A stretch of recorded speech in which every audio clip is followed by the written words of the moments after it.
Thank you.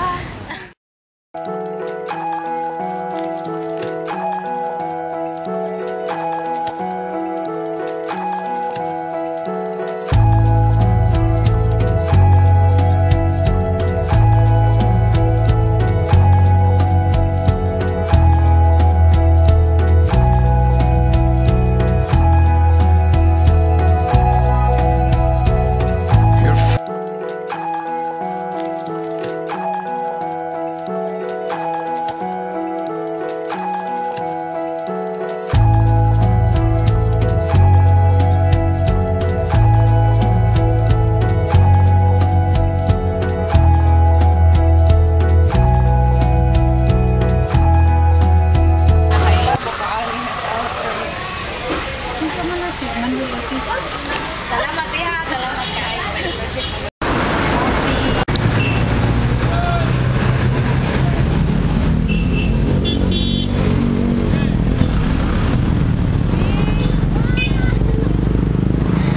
Ilalagay ka, ligid sa may siya. Sorry. Sige, guys.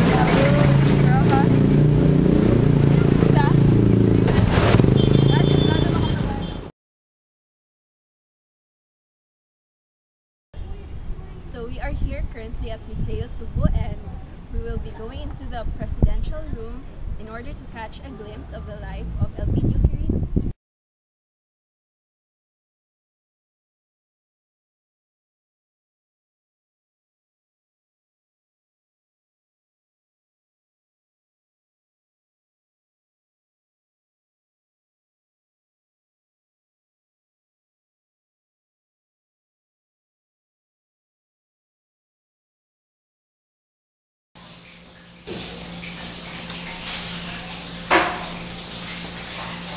Elpidio Quirino was the second president of the Third Republic of the Philippines. He was born to Don Mariano Quirino and Doña Gregoria Mendoza Rivera on November 16, 1890 in Vigan, Ilocos Sur. He studied elementary in Arengay Elementary School and high school in La Union High School and Ilocos High School. In 1908, he entered Manila High School and graduated in 1911. He then enrolled at the College of Law at the University of the Philippines, from which he graduated in 1915.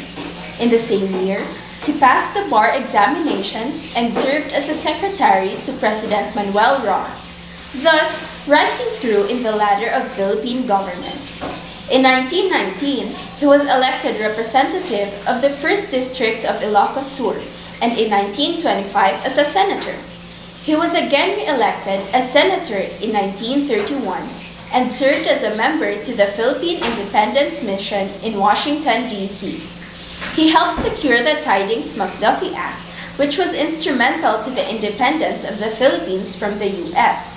He was also one of the drafters of the Philippine Constitution, which was approved in May 1935. He was married to Alicia Sequia and had 4 children.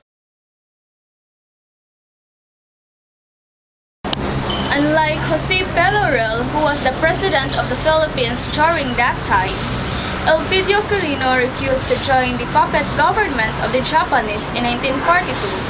Instead, he went underground and joined the guerrilla forces. However, Quirino was soon captured and imprisoned by the Japanese police, while his wife and children were killed while fleeing their home during the Battle of Manila. In 1945, Elpidio Quirino became the leader of the majority in the Philippine Congress and then assumed the role of the president pro tempore of the Senate. While Manuel Rojas became president during the election of 1946, Elpidio Quirino became the vice president of the Third Republic of the Philippines and Secretary of Foreign Affairs. He served as a vice president for roughly 2 years, since in 1948, President Manuel Rojas unexpectedly died due to a heart attack. Elpidio Quirino then assumed the role of president, becoming the 6th president of the Philippines and the 2nd president of the Third Republic.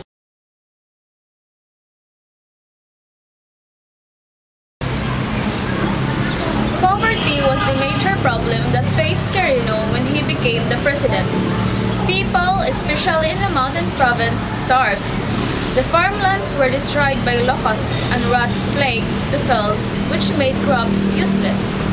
Housing was also another problem, since the war had destroyed many cities and other sites could not be renovated for future use, while employment was also another problem Quirino faced, since American companies withdrew their investments in the Philippines following the war.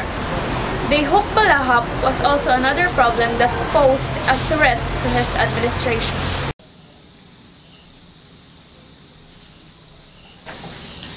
Upon becoming president, Quirino had two main goals. One was to reconstruct the nation, and the second was to restore the faith of the people in the government. While he was the president, he was able to contribute to the economic growth of the Philippines. For one, he formed the Agricultural Cooperatives Financing Administration and the Farmers Cooperative Marketing Association, which provided affordable loans in order to aid farmers. During Quirino's presidency, he was able to set a new tax policy which increased the tariff rates in order to protect the local industry from foreign competition. He was also instrumental in the establishment of the Central Bank of the Philippines, which greatly helped to stabilize Philippine currency. Elpidio Quirino was also able to implement social reforms.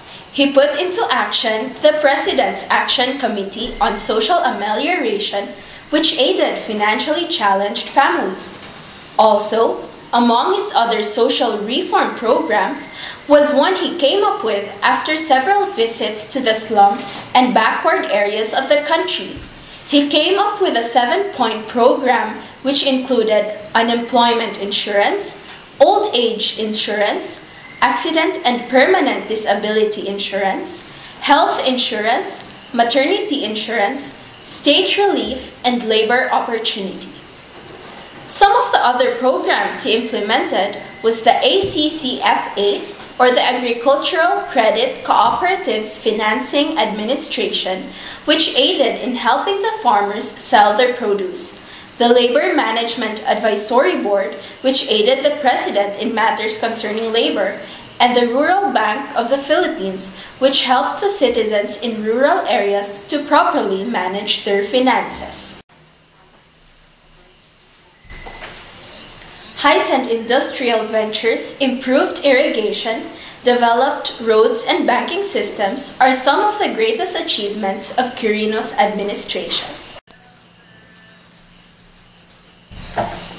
Just as every other president or public official, Quirino was not able to escape controversy. He was in fact the first president to go through an impeachment trial for charges of nepotism and misappropriation of funds. His administration was so tainted with graft and corruption, which was evident in the Tambobong Buena Vista scandal, the import control anomalies, the Caledonia pile mess, and the textbook racket. So, the Integrity Board, headed by Vice President Fernando Lopez, was created in order to probe into the reports about graft and corruption. However, it still led to Quirino's defeat against Ramon Magsaysay in the 1953 elections. Although all charges against him was exonerated, in the end, Quirino was still unable to win the affections of the people because of several factors such as graft, corruption, seemingly unnecessary spendings abroad, and aggravated economic distress, which resulted to high unemployment rates.